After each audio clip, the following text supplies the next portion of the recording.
Arctic Frost was the vehicle by which FBI agents and DOJ prosecutors could improperly investigate the entire Republican political apparatus. This was clearly a fishing expedition. And that's Senate Judiciary Committee Chairman Chuck Grassley exposing the level of unchecked power Special Prosecutor Jack Smith had during his so-called Arctic Frost investigation, as Smith sought nearly 200 subpoenas to track the phone records of Republicans. All of them appeared to be directed toward Republicans and staunch supporters of President Trump. No other reason. In one instance, my next guest, Senator Ted Cruz, had his phone records subpoenaed, with federal judge James Boasberg issuing an order to AT&T, Cruz's cell phone provider, to release his records and not tell the senator about the order for at least a year. Ted Cruz just dropped a political nuke, and this time he's calling out Jack Smith, the DOJ, and a federal judge for what he says is Biden's Watergate. We're talking about subpoenas, secret phone tracking, and the alleged weaponization of justice, all to stop Trump. In this clip, Ted Cruz joins Fox host Maria Bartiromo to lay it all out. We've got Cruz exposing what he calls a massive abuse of power, a TNT standing its ground, Verizon folding, and the DOJ apparently acting like it's running opposition research instead of justice. And we're diving in raw and unfiltered. No spin, no soft takes. That line right there. Not tell the senator about the order for at least a year.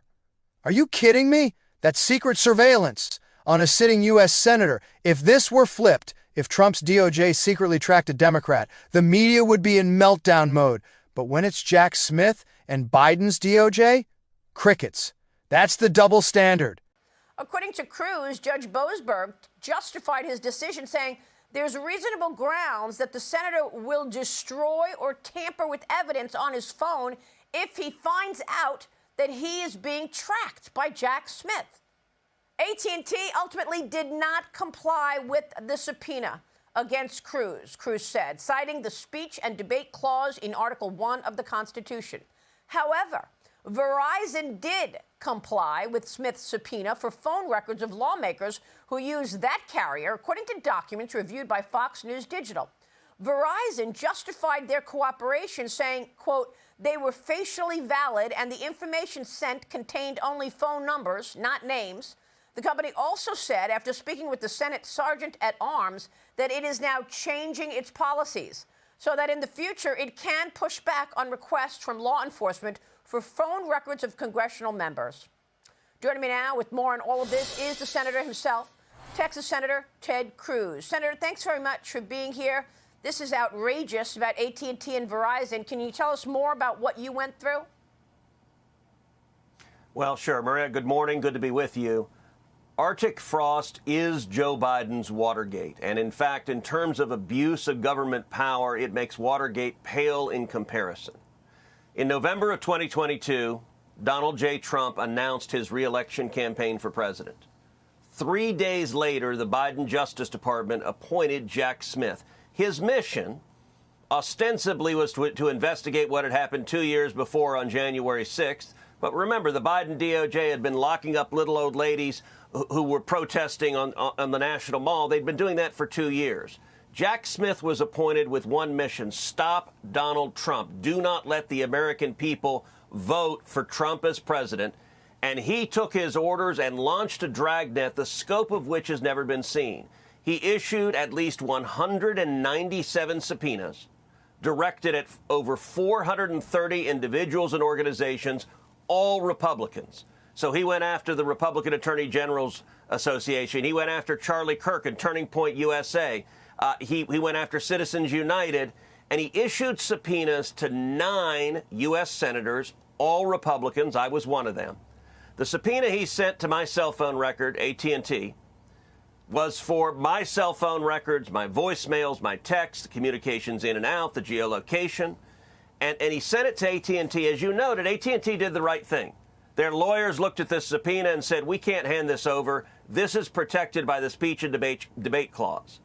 However, AT&T also got on top of that subpoena an order signed by Judge Boasberg that ordered AT&T, you cannot let Cruz know about this subpoena because, as you just read, he found as a judicial matter that if I was notified, I would destroy or tamper evidence and tamper with witnesses. Destroy evidence? Come on. That's a federal judge accusing a U.S. senator, a constitutional lawyer, mind you, of being a potential criminal without a shred of proof. That's not justice. That's judicial theater. And Cruz is right. When a judge starts making calls like that, he's no longer neutral. He's a political actor in a robe. Now, that is absolutely absurd. Verizon, unfortunately, did hand over the records of 8 senators. The speech and debate clause did not dissuade them from doing so. And we've now found out those other 8 senators, those subpoenas also came with judicial orders saying you could not tell the senators. When you have the Biden Department of Justice subpoenaing 20% of the Republicans in the Senate, it is an egregious abuse of process. It is a fishing expedition. And we need to have a full and thorough investigation and accountability for every executive branch official that signed off on weaponizing the government. And I believe that the House of Representatives should impeach Judge Boasberg. Judge Boasberg was the one who made findings that he had no basis for. And when he did that, he took off his judicial robe. He just became a partisan crusader. He joined with Jack Smith in the mission to try to stop Donald Trump from being reelected. Thankfully, the voters prevailed. Democracy prevailed. But I'll tell you what, if, God forbid, Kamala Harris had become president, we would never, ever, ever find out about this. They would have buried their abuse of power. And what's critical, this can never happen again. That's the headline moment. This can never happen again. Cruz lands it like a hammer. Whether you like him or not, he's right about one thing. Government power used in secret against political opponents is poison to democracy. Left or right, if you justify it for your side, you'll regret it when the tables turn. This is unbelievable, Senator. And Judge Boasberg has been around for a long time. He was also the same judge that gave a smack on the wrist to the FBI agent who lied about Carter Page to try and say that Carter Page was not working with the CIA when, in fact, he was, so that they could spy on him during the Russia collusion story. He was also the judge that tried to stop President Trump's agenda. Now, Verizon sent a letter to Senator Chuck Grassley. And they said, nonetheless, with the benefit of hindsight and informed by Verizon's discussions with Senate leadership, going forward, we are going to make changes to our practices. Are you surprised that Verizon just gave up the goods and then didn't tell the senators that they were being tracked for a year, just as Judge Boasberg and Jack Smith wanted? Yeah, look, I am surprised that Verizon did that.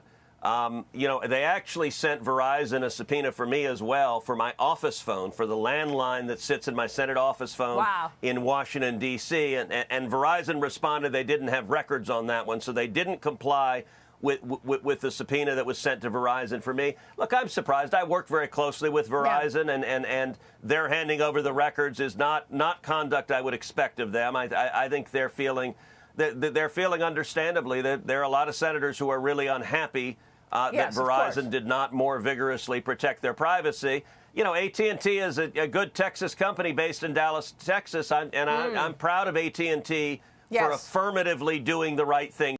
Cruz nails it here. AT&T did the right thing. And that's the rare part of this story. Someone actually said no to government power. It shows that sometimes the private sector can have more backbone than the so-called guardians of democracy in D.C. They went to their legal counsel, and the legal counsel said, look, speech and debate protects this. We're not going to be part of this partisan fishing expedition. That was the right thing to do, and I think there's a very real possibility you're going to see Congress act to change the law to prevent. We don't want either party being able to do this and just surveil the opposing party. Of course. Real quick, Senator, before you go, will the government open this upcoming week? This is getting seriously impacting the U.S. economy. What's your take? I think it's likely to open Wednesday or Thursday of this week. The Democrats will wait until after Election Day because they think a shutdown is good for energizing the crazies in their party. But I think it'll be either late this week or early next week. Are you going to have to give on the Obamacare subsidies? No, the Democrats will collapse entirely. So at the end of the day, this isn't just about Ted Cruz or phone records. This is about power being used against anyone who dares to challenge the system.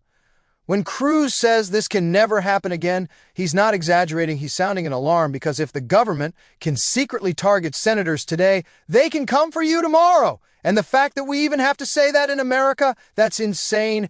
If you think this kind of political spying needs to stop, hit like right now. If you believe no one, not Biden, not Trump, not anyone, should be above the law, drop A in the comments. And before you scroll, subscribe so you don't miss when the next leak drops, because this story isn't over. It's just getting louder. Stay alert, stay vocal, and never let this happen again.